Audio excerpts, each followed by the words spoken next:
Welcome, and thank you for tuning in to the Sunday services at Center for Spiritual Living, Denver. We are a loving and prospering community in the heart of Denver and online. We now conduct hybrid services at the historic Grant Avenue Community Center and Sacred Place, located at 216 South Grant Street, Denver, Colorado.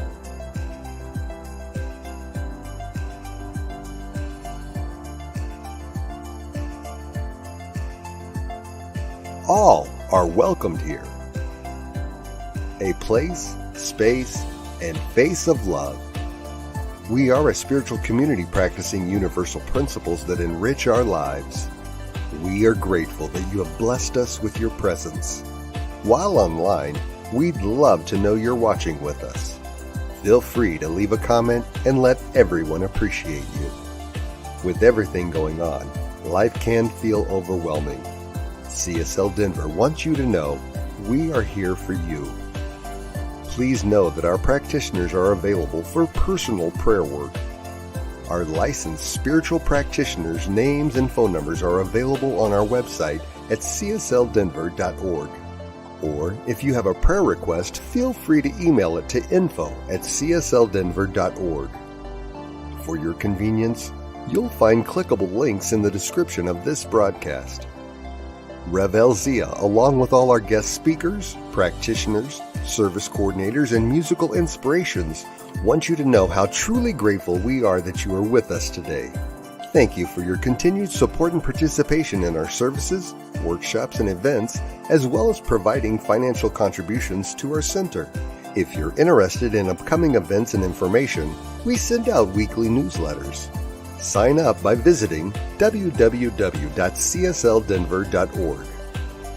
We deliver services in a hybrid format where we meet in person at 216 South Grant Street.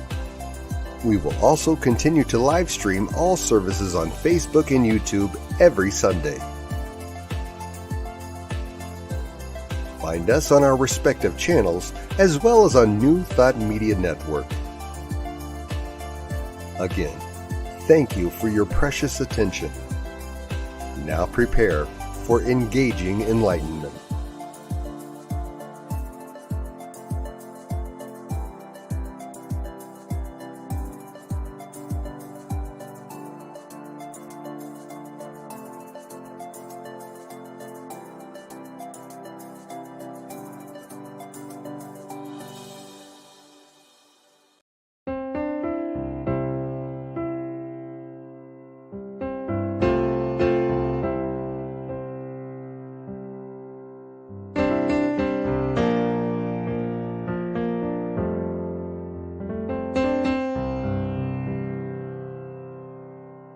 There is a garden where dreams come true,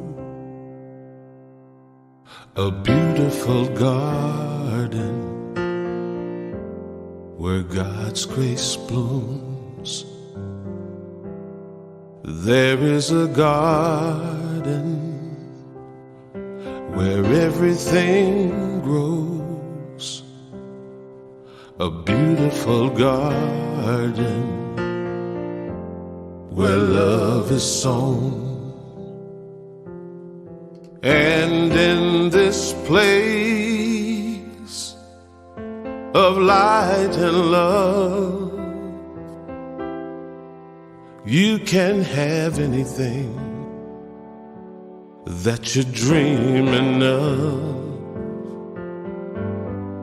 There is a garden where dreams come true, a beautiful garden. That garden is you.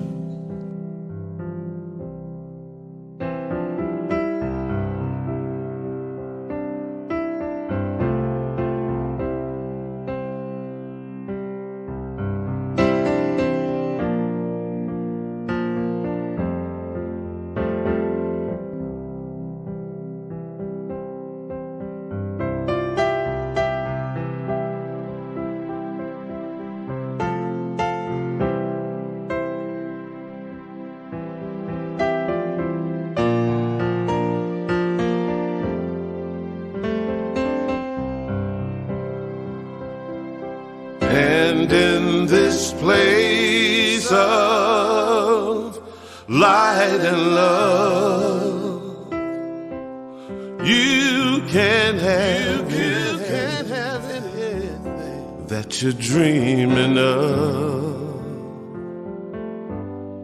There is a garden where dreams come true, a beautiful garden.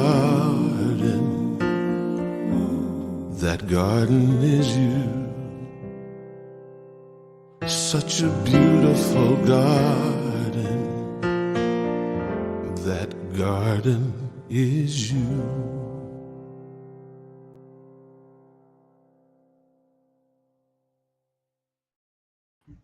Good morning. Welcome to the Center for Spiritual Living Denver. My name's Tim Hancock, and I'm your practitioner of service today. And I invite you to close your eyes for our invocation. And just take a deep breath and release. And in that breath, we know that there is only one power, one presence, one divine Spirit. That Spirit is known by many names. However, it is the divine energy of the universe. It is in, through, and around each and every one of us, each and every thing that it creates, regardless of what it is. And as we move into this moment, this service, we know that we are truly blessed, for this service is blessed with the words of Reverend Mark, with my reading, with our music, with the technology, and all of those who are working to put this service on, as well as all those who are attending and watching online. And we know all are blessed, regardless of whether you are worshiping in a tent, a mosque, a synagogue, a temple, out in nature, however you choose to do it. And as we move into this service, we just allow the divine love of the Spirit flow through us. And so it is. So it is. And my reading this morning is from the Living the Science of Mind book. While we admire the intellect, we must realize that the intellect is not the creative factor of the universe. Rather, it is feeling that is creative. The real creative power of the mind is deeper than the intellect. It passes into the realm of feeling and acceptance, yet it is the intellect or the self-conscious faculties, that must speak the word in order that every obstruction may be cleared away. We could coin no better expression than to say that God speaks to the heart through the language of a feeling which is affirmative. To all treatments, no matter how intellectually or analytically correct they may be, there must be added this deep feeling and conviction that enables one to commune with the invisible. This is what the artist feels. In a sense, he weds himself to the essence of beauty and draws into his own being until beauty becomes diffused. Then intellect stands in awe before the supreme reality, yet still knowing that it is the essence of its true being, waiting to become articulate. Of course, it is well to combine the intellect and the feeling, and to use both the head and the heart, for the intellect gives a definite form to the feeling. But unless the feeling is there, the intellect will merely have provided the empty mold. And now let's go ahead to our musical selection, Raise the Vibe by Bob Seema.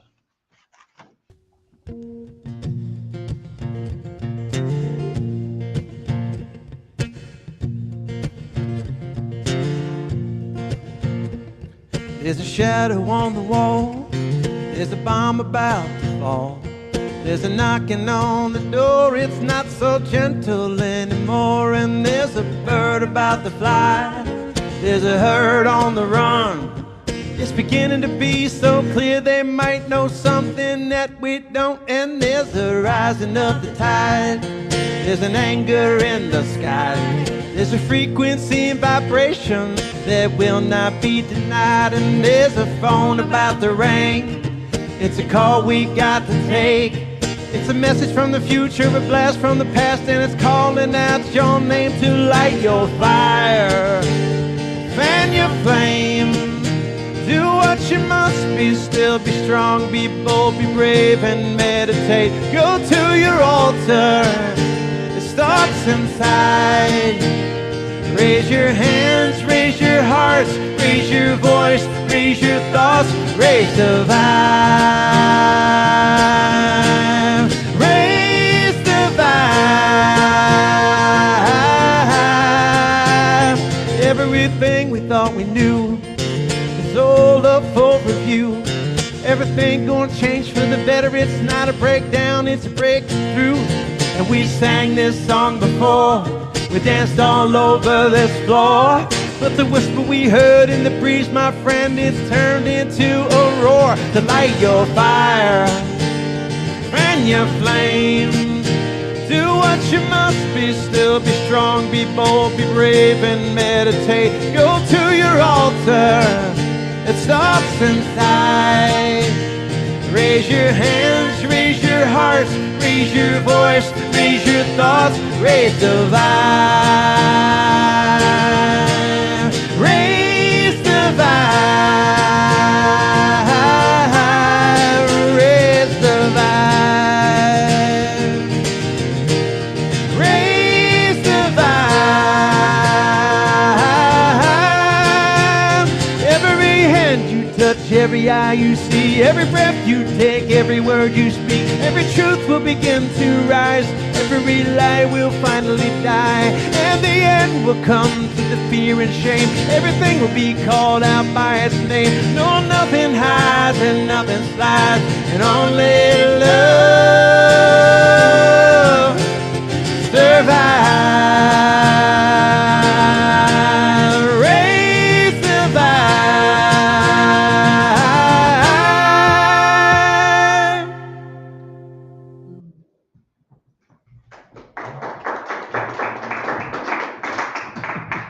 Yeah, definitely raise your vibe. You know, I was thinking about that as they were singing the song, is that raising our vibes is really about lifting our consciousness. You know, everything vibrates at a certain level.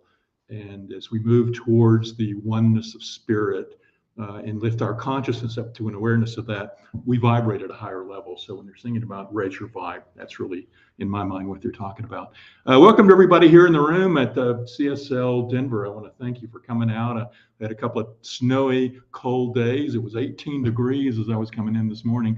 And I just want to thank you for weathering the weather and coming out and being here this morning for this message. Also, I want to acknowledge and welcome everybody who's online, knowing that those of you who are listening to this live or are time shifters and watching this at a later time, just know that you're welcome as well. And we're glad that you've chosen to be with us for this spiritual message, this metaphysical lesson that we're going to be going through this morning. I would be remiss if I didn't mention that it's also the biggest cultural day in the United States today, with the big game, the Super Bowl, going on. So if you're watching this at a different time, just know that it was Super Bowl Sunday here in the States. And so you might consider this message today and this whole program a metaphysical pre-game show. And we're here to give you sort of the spiritual anchoring that will allow you to weather the commercials and the game and all of the hype that goes around the Super Bowl. I will assure you that during the message today, there will be no discussion regarding football or any pop star and her football friend that boyfriend that she's dating. I want to swiftly get into the message this morning. I know. Which our topic today is, it's entitled Listening to Spirit's Vision for What's Next. Listening to Spirit's Vision for What's Next. And where we're going for the next few minutes is talking about the fact that we are continuously being given messages about direction for our life. And I want you to be open to and seeing your life a little bit differently after this message, that you shift your orientation from seeing that things are happening to you, or maybe you're getting some messages internally, and to be actually listening to those messages and trusting them. Because this whole month here at CSL Denver, messages are around the topic of trust. And what we're trying to develop is a sense of trusting Spirit. The Spirit is guiding us, Spirit is supporting us, Spirit is providing the gifts to us for whatever we need for our lives. And continuously, Spirit is giving us messages to help guide us into what is next for our lives. Now, there's a couple of things that we have to realize in terms of that statement, listening to Spirit's vision for what's next, is in what way is Spirit giving us these messages? And why does it even care what's next for us? Why is it guiding us to some sort of what's next? And so in order to make what I'm about to say in the next few minutes somewhat make a little greater sense to you, I have to always start with the aspect of something that every time I come here to CSL Denver, I always talk about the fact that we are spiritual beings having a human experience. We're living in two worlds simultaneously. I always say this, but we always have to remember that, because we walk around in the physical world and we think that's the reality, and we did all we did to be busy to get online today or to come to this place and hear this message, and to remind us that our really truth is anchored in oneness. It's anchored in the divine. And lately I've been always reminding you that we live on this vibratory continuum. And at the highest levels is that, the things that words can't even begin to describe, which is God, the all, the thing itself, the infinite intelligence, Spirit, whatever name you, and these are just words we're trying to wrap around a concept of a total cosmic awareness of oneness, and that everything is interconnected at a total level of love and evolutionary growth and support and goodness and creative abilities. Everything that is what is good is wrapped up into that oneness. And at the other end of the vibratory level is the world of form, the world in which we live and navigate. And we move between those two, sliding along a scale. And so when we talk about the fact that Spirit is giving us messages or visions for what's next, we have to recognize that we are on an evolutionary arc, that everything in our lives is moving us from this world of form and our sense that everything is separate and apart from one another, that you and I are separate from one another, to a recognition that we're all one and that we're all interconnected and we're all here for the greater good of all. And that movement up that scale is our evolutionary arc, that we have had Spirit involved into everything, and we are evolving back into awareness of oneness. And that is where we are going. So why are we always feel the need to do something next? Why is there always and Ernest Holmes wrote that we have something called a divine urge. The divine urge is to express our creative abilities and talents and who we are on the planet. So every day we have some feeling of an urge within us to be who we are, to be the next version of ourselves, to do something. Now, sometimes that something looks like very much things in the world of form. So maybe I want to go watch the game today, or maybe I want to pick up some food on the way home, or maybe I want to get with friends this afternoon. So much of what's next for me may seem very worldly and not spiritual in its nature. But I want you to start looking at all that world of events and seeing that all of that is spiritual. All of that is a dance in the oneness. All of it is you being filled the need to enjoy the bounty and abundance and love and creativity of this dimension in which we live, and to also call forth the expression of your own creative abilities, your own talents and gifts, and give it into the planet and share it with other expressions of the one. We're all here with our own talents and abilities. And so Spirit is always guiding us to say, here's what's next for you. Here's what's next for you. Because I used to teach it like this, that we're sort of like in a pyramid, that we're trying to get to the top of the pyramid and we're down here somewhere along the bottom. And Spirit is giving us messages and guidance to keep us within a general framework, but ultimately we're going to the top of the pyramid. Another way we can look at this is, and the borders of the pyramid, I might add, are keeping us within certain ranges. We've got free will, and we can choose what we're doing every day, and we can choose to move around in the borders, but eventually we're funneling towards Spirit. That's where evolution's taken us. Another way I like to look at it is it's like a bowling alley. And you ever see the bowling alley where they put up the little bumpers on the sides for kids? Okay, that's kind of like what we're doing. Down there's all the pins. That's the oneness.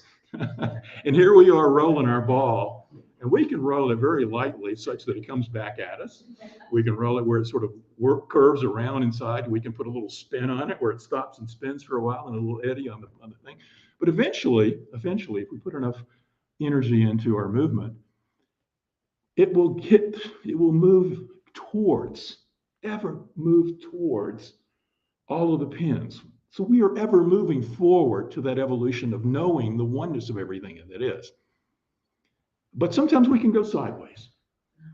And Spirit does little things to nudge us back on the path, so much like the bumpers on the bowling alley, much like the sides of my pyramid that I was using a moment ago. Spirit is sort of saying, maybe you want to look at this. Maybe you want to go this way. Maybe you want to like reorient what you're doing and shift your way. You still got free will to do whatever you're going to do, and you can make wrong choices. But Spirit is giving you messages. So the key is, do you listen to the messages? How are these messages showing up in your life? Well, they show up in two general ways. They show up in however we receive information, which is what? We look out at the world out here, the external stuff that we think is separate from us, and we sort of follow along the movie and the story of our lives in the world. And there's things that are happening, and there's messages embedded into all of this by Spirit. We're given messages all the time through the external affairs in our life. But we're also getting Spirit's messages internally. That's the other way in which we take information in, is that we have an inner awareness that knows in certain moments that certain things are true and anchored in our truth. And so what we want to do is to start more and more in our lives listening to the guidance that's coming from external events in our life, as well as listening to the internal voices and messages. Now let's take our attention for just a moment and talk about the external messages and how they show up. One way in which that occurs is through big events in our lives, things that hit us with an emotional impact. Death of a loved one, a sickness, an illness, a divorce. It can be world events that are so earth-shattering to us that we feel that's something that's giving us some message. But there are events that hit us with such an emotional impact that we feel that they have a message for us. And sometimes we're so emotionally attached to it, we may not even see the message. You're in the midst of, say, a job loss. You're so moving through a grief and release process with the job or a death of a loved one that you can't get to the message yet. But sometimes it takes a little time and space for you to look back and just see, oh, the thing that I thought was a major event, a challenge for me, really had a message and a gift for me to guide me to a different direction. The loss of a loved one makes me perhaps open to the expression of a greater life beyond the world form. It made me recognize how I might be somehow overly attaching myself to things in the world of form. Whatever the message is, it's something that will be specific for you. And so you need to, with some time and distance, process those things. I know that, for my own self, I've gone through many losses, a divorce, and each one of those things, with time and distance, gave me learnings and lessons that guided me to what was next in my life, and it's taken me to a higher level of understanding. Now, it doesn't have to be a bad thing, too. I got to say that. Bad, relative speaking, we humans label things good and bad, but sometimes there are things that are less than what we want. So death, divorce, job loss, etc. But sometimes it can be great things.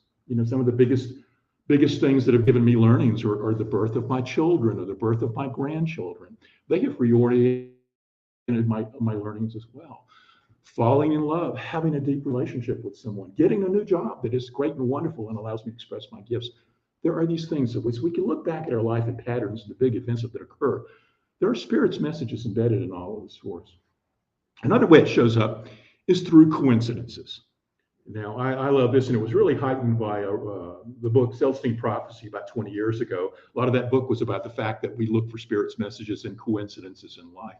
And we've all had these weird things that go on, that happen, and all of a sudden you go, there's got to be something greater and bigger at play, because this happened to me.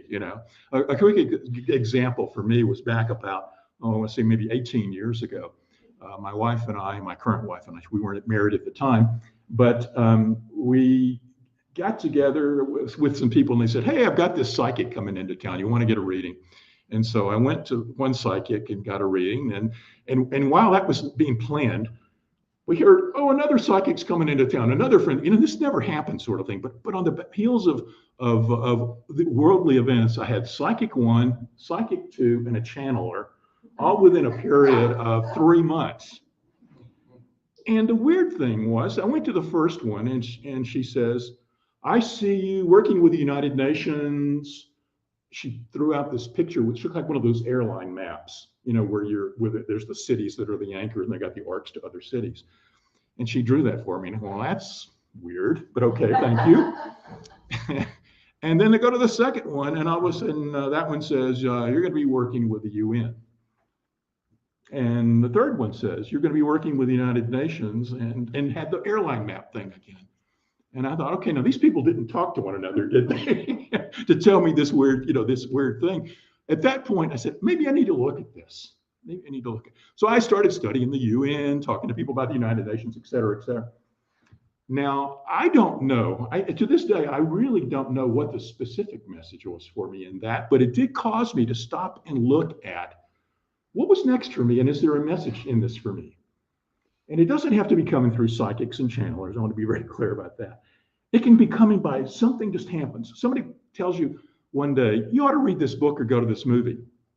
And then the next day, you see it on an ad for it. And then the next day, somebody else recommends it to you. And there's like this multiple things come into your existence from different sources. And maybe that's a message from Spirit that there's something in there for you to look at. Okay, so these multiple things and coincidences that come into our lives are all frequently clues for us to stop and examine messages that may be flowing to us. And the other thing we can look at is great patterns in our life. This is something we teach in a lot of our classes, is to go back and look at a timeline of the major events, paths taken, paths not taken, all of the events of our life, and see where were there the key moments that we had things that were learnings for us. And we lay out our lives and we look and see, are there any patterns that you see in that? Is there something that has come up over and over and over in your life that maybe is a message for you? And we all can sort of see, the atypical example is somebody who goes into a loving relationship that becomes dysfunctional and leaves that and goes and creates the same loving dysfunctional relationship and the same one. And it could be anything. They could be creating the same job circumstances over and over, the same levels of non-abundance in their lives and things like that. But they basically keep over creating the same thing and the same thing and the same thing in some aspect of their life. And when that occurs, what we need to do is recognize that this pattern keeps coming up, because it too could be a message from Spirit, from the divine, to help you move towards what's next for you. Okay. So there's just some for you to play with in terms of reorienting and looking at stuff that's occurring out there that we're taking in with a sensory input and saying, how is that a message for me to maybe see there's information for me that might be what's next on the horizon for me. Then there's the internal messages. How do they show up? Well, there's different ways for that as well. One way is dreams. Dreams are often said to be the messages coming from the subconscious. And of course, we teach in Science of Mind that the subjective is a collective consciousness that knows all thoughts of all people of all time. And so there's this web of knowledge that is swimming in the subjective that we're tapping into through things like dreams. And so if you're at sleep at night and you find yourself with a recurring dream or a very salient, important dream that seems to be striking with your message, maybe there is something there for you to take a look at, to break it down, to maybe talk about it with somebody else and get some feedback from the dream. Share it, talk it out, and see if there's a deeper message. I know that I'm blessed with my wife, Mary, likes to do that. And we'll sit and go through dreams that are really important. And there's some questions we often ask in these dreams. It's like, well, what if everybody in the dream was you? What would the dream look like? What would the meaning be? And what was the feeling that you had during the dream? Okay. And is there anything in your life that parallels the events in the dream? Just little questions to spark your thoughts as you analyze that and look at it and see if there's a message for you. The other thing that often comes up to us through an internal flow of Spirit's messages is just things that come up in our thoughts. If we have something that just keeps popping into our awareness continuously, and we don't know where it's coming from, then there's a message for us to stop and think. If I'm continuously thinking about a certain aspect of something, is that a message for me to look at? And it can also be something that comes up during our meditations. This was a key for me many years ago, and I think I've told the story here at csldenver before. But I used to be, someone who, would sit on the meditation cushion, and then would get frustrated because I would have all these thoughts come through my mind, and I thought it was just my monkey mind that I couldn't, calm down and to get into quietness, so I could have a cosmic experience or something. But what I started realizing was that the messages I was getting during meditation were actually messages from Spirit. They were information that was coming to me, and I was trying to push it away because I wanted my mind to be quiet. And what I recognize is that when I let my mind get quiet and I go within and this stuff comes, to watch it, to pay attention to it, to listen for the message that it's giving me. Okay? And so here's examples of messages, external stuff and internal stuff that is coming along. Now, I got to admit that sometimes we have a human barrier to wanting to validate or trust these messages that we get, because we think, oh, it's just stuff happening in life, or those are just thoughts I'm having. And we discount them as any kind of messages that should have any importance that we should pay attention to. But it takes building up a degree of trust to see the wheat from the chaff in the old saying. But it's to cut the things that are really good out from the things that maybe are just the noise. Looking for the signal in the noise is another expression we use. And that's trying to find the truth that's embedded in a wide array of information that is coming at us. And I think that comes through time, but because we don't yet trust the information, we so frequently will discount Spirit's messages to us. We'll say it's not true. There's a process we teach in many of our CSL centers called visioning. And visioning is a technique where we basically get quiet, go into a meditative state, and ask some questions. There's typically some general same questions we use in a formal visioning process. But a lot of people who go through visioning, when they first start doing visioning, and you're asked to just write down what comes up for you, they say, well, that was just me thinking that. I wanted to come up with that, so I came up with that, so I wrote that. And so there's often when people first start visioning, there's a distrust that the information coming through is not coming from ego, personal ego and desires, rather and in truth coming from Spirit. And so how do we move to a space of letting go of seen as being ego into being seen Spirit? And a lot of it is just, it's like anything where you're building a muscle. You have to do it, and you do it, and you do it, and you do it, until you start making a discernment. You start feeling. It's like anything that you build up. If you ever started to play a musical instrument and you were so disoriented and crappy in doing it that you couldn't even do the basic thing, and then over time it got better and better and better. The callus is built up on your fingers. You're playing guitar. You're learning the chords. Your fingers are automatically going. But when you started, you didn't. Trusting Spirit's a very similar kind of process. We have to do it and do it and do it and do it until we can begin getting better at discerning what's truth and what's the noise going on in our lives, and looking for what might be a message of what's next. Okay. So my call to you in this day is to shift your orientation and to start seeing that. And there's a simple process you can do to do this. And to me, it's a variation on visioning. It's simply, you have a question you want an answer to, take that question into your meditation. Just sit down and be quiet and ask yourself the question. And the question can be as simple as, what is next for me in my life? What's next for me in my life? And just sit with it and see what comes up. If nothing comes up, fine, do it again another time. You can take 5 minutes here, 5 minutes here, get quiet, meditate, be in the flow as much as you feel like you can in the moment, and ask the question. And continuously just listen to what's coming up. And through that process, over time, you will start seeing a commonality in the messages that are coming through you, that will come for you. Yes, you're going to doubt it, and you're going to say it's not true, it's me to saying that. But move beyond that. Build that mental callus up, so to speak, so that you can actually trust that the message that you're receiving is through spirit. And I'm going to give you a few examples from my own life as we move towards conclusion here. And one, I just have to say that this is something that didn't come easy for me, because I was a very rationally minded, scientific, got to trust everything, and test it kind of guy. And as I moved more and more into the spiritual realm and looking at spiritual truths and feeling that there was urge in me, it gets back to that thing I was talking about earlier about the divine urge. There was an urge in me that wanted to move beyond, recognize the fact that rational knowledge by scientific testing and materialism and trusting everything that was tested in the world of form was the only truth that could be. I knew at some level that there were greater, deeper truths beyond that. And they pushed me, they urged me to start exploring that. But I resisted a lot of it because I still was anchored in rational thought. For many years, I felt like things had to make sense. And if something came through that didn't make sense, like that, UN thing with the airline map, didn't make sense, from a rational standpoint.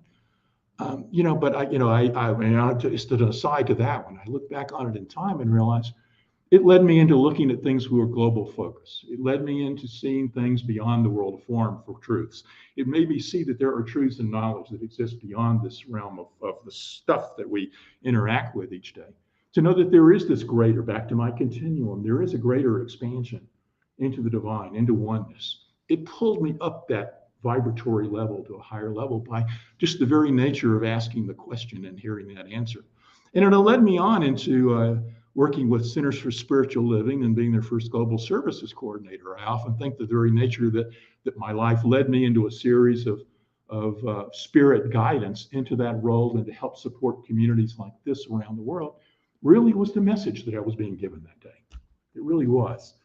So what's next for you? What's next for you? I want to also add that my career and changes in jobs through my life have been driven in the last 20 years through intuition, intuitive knowing that something was a gift and a blessing and it was time for me to do it. It also intuitively told me it was time to head on and move from that. So spirit, oftentimes in what's next, is giving you guidance on what you're stepping into, but also messages on what it's time to let go of. It's served you. It's time to release that, to create the space within your lives for the blossoming of something new. And so you need to be open to listening to messages that are also endings as well as beginnings. Now, sometimes these messages can be big worldly things, and sometimes they can be fairly minor. And I had a message this past week that I just want to mention in closing. I've been teaching the Advanced Consciousness Studies class for a couple of years for Centers for Spiritual Living. It's an online class. It's Practitioner 1 training, for those of you who know what that is.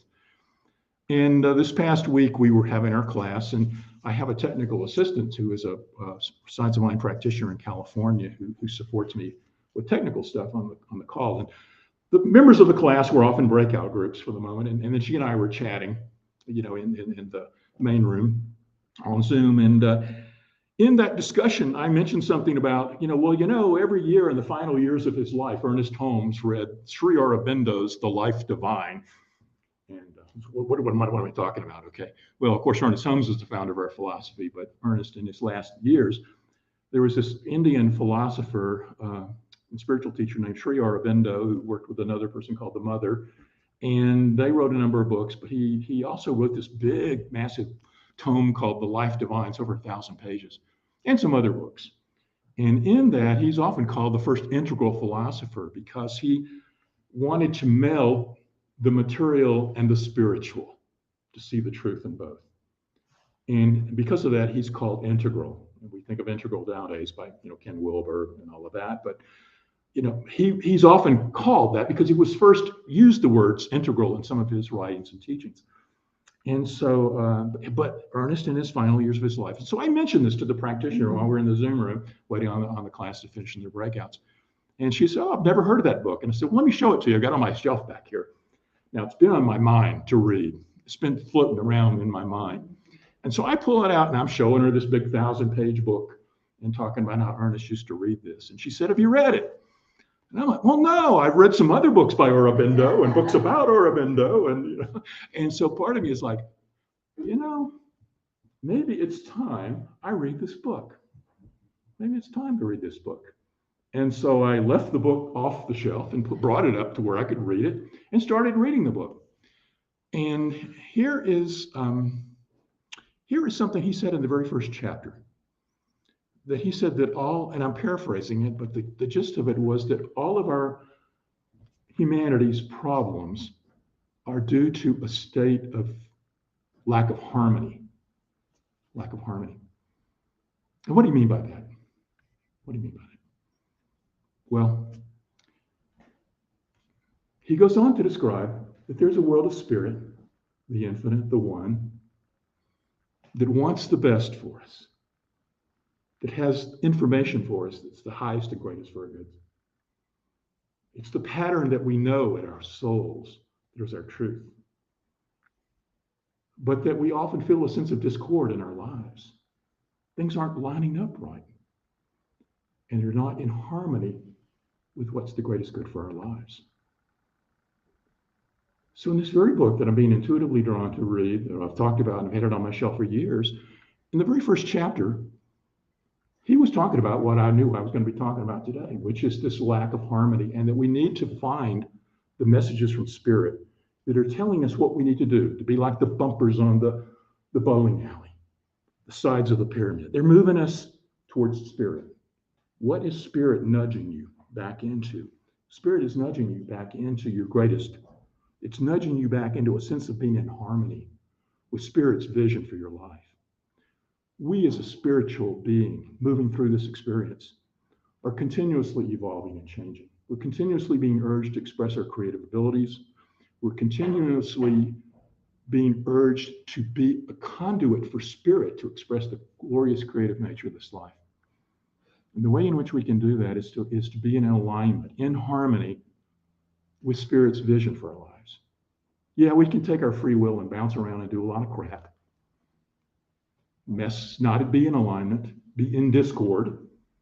And Aurobindo said that our animal side can live with that discord, but that our spiritual side cannot.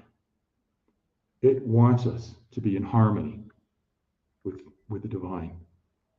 And that's why the book is called The Life Divine, because our lives are divine. They truly are.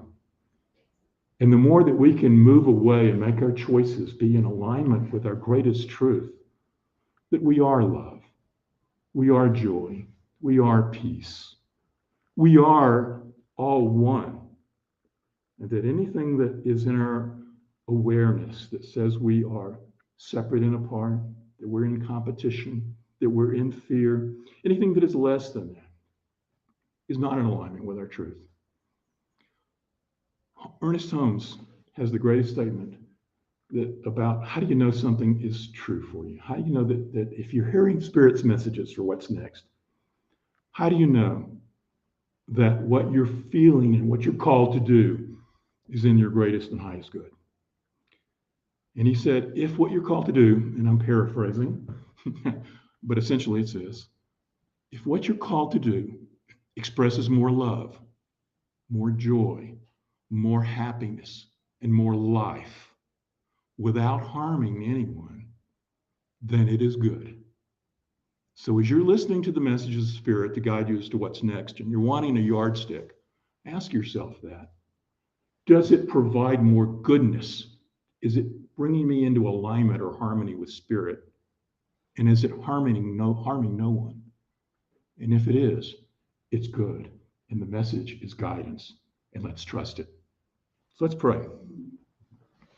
Let's go within in this moment and just feel into that sense of the divine that is always there for us to tap into.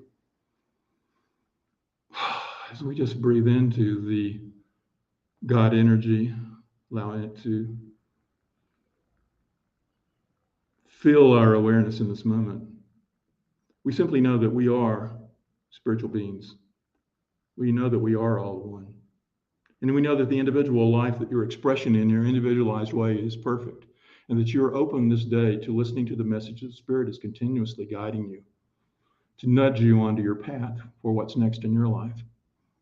And we know that you listen to those messages and you release what you need to release, and you claim what you need to claim. You step forward boldly into that which you know it guides you into the highest expressions of who you are. We know that every action decision that you do and take not only allows you to express your very perfect and individualized, expressive, creative spark that's within you, that it also allows you to step further into your awareness of the oneness of all it is. That you move up that vibratory scale, that you're moving from the world of form to the world of spirit, that you're enjoying both worlds simultaneously, but you know that your heart and your truth are anchored in a higher calling, and that's to be in harmony with the truth of the divine. And I know that for each and every one of us here in this room and those that are listening to this message online, that movement into harmony in our lives and that trust of God as we live the life divine is with us at all times and always. And for this I give thanks, and I release these words and know they're so. And so it is.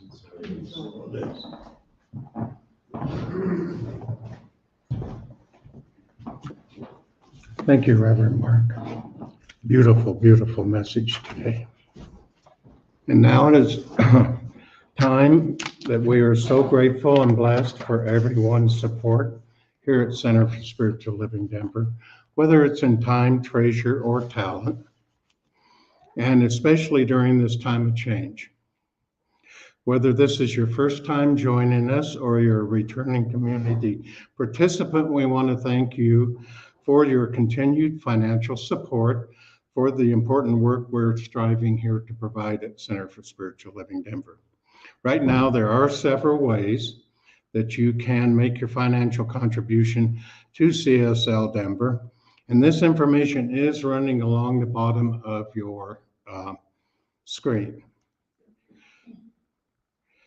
We do not have a new text to give phone number if you're choosing to don't, or wait a minute, please note that we have a new text to giving phone number. There's a typo. And if you're choosing to donate that way, that number is 616-441-0689. 616-441-0689. Now, please place your hand over your heart. If you have your donation with you, please place it with your hand and repeat our usual affirmation. This perfect gift is spirit and form, circulating and blessing all that it touches. Freely I give and joyously I receive. And so it is. Okay, now mark your calendars. We are starting a movie night called Cinema for the Soul. It's going to be on Saturday, March 9th at 5:30 p.m. right here in this room. And we will be showing the movie Don't Look Up. It stars Leonardo DiCaprio, Jennifer Lawrence, Meryl Streep, to name a few. It's described as an American apocalyptic political satire black comedy film. And it was named one of the top 10 films of 2021 by the American Film Institute. After the movie, we will be having a discussion regarding our thoughts of the movie. A love offering is gratefully accepted. We'll have bottled water available for purchase. Also, next Sunday, we're going to be having a divine dialogue right after service, which will be about 11 o'clock until 12 noon. And that's where we sit and we just divinely dialogue with each other. It's a wonderful, wonderful experience. On Sunday, the 18th, please join Reverend Elzia. For that, we have coffee, tea, and fellowship. And anything that's spiritual, we talk about. Over here on the table, we have Older Signs of Mind magazines that are free for you if you would like to have one. We also have the current issue that is $4.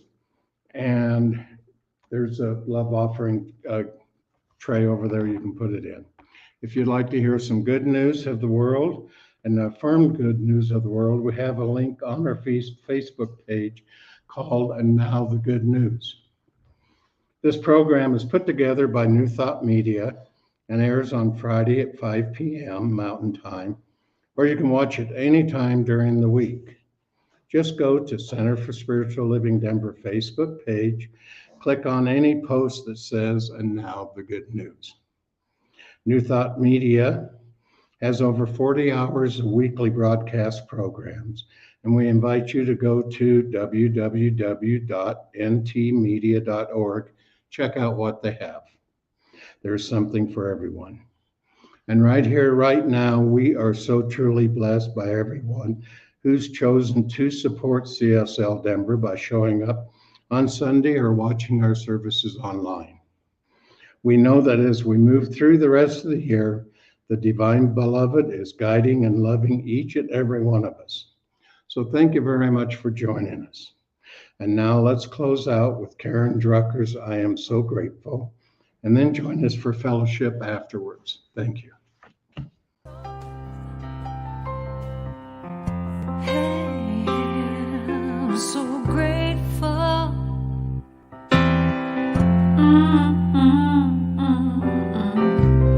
I'm so grateful. I'm so grateful. I'm so grateful for all that I have. I'm so grateful. I'm so grateful. I'm so grateful for all that I have. Hey! Oh yeah. Grateful. I just say I am so grateful every day for all I have. Every day. I'm so grateful. I'm so grateful. I'm so grateful for all I have. Every day I say it. Grateful. How I'm grateful. Every day. Oh yeah. I am so grateful. Oh yeah. So grateful. 'Cause I accept and I receive. I am so grateful. Oh yes, I am. I am so grateful. Hey, grateful. I just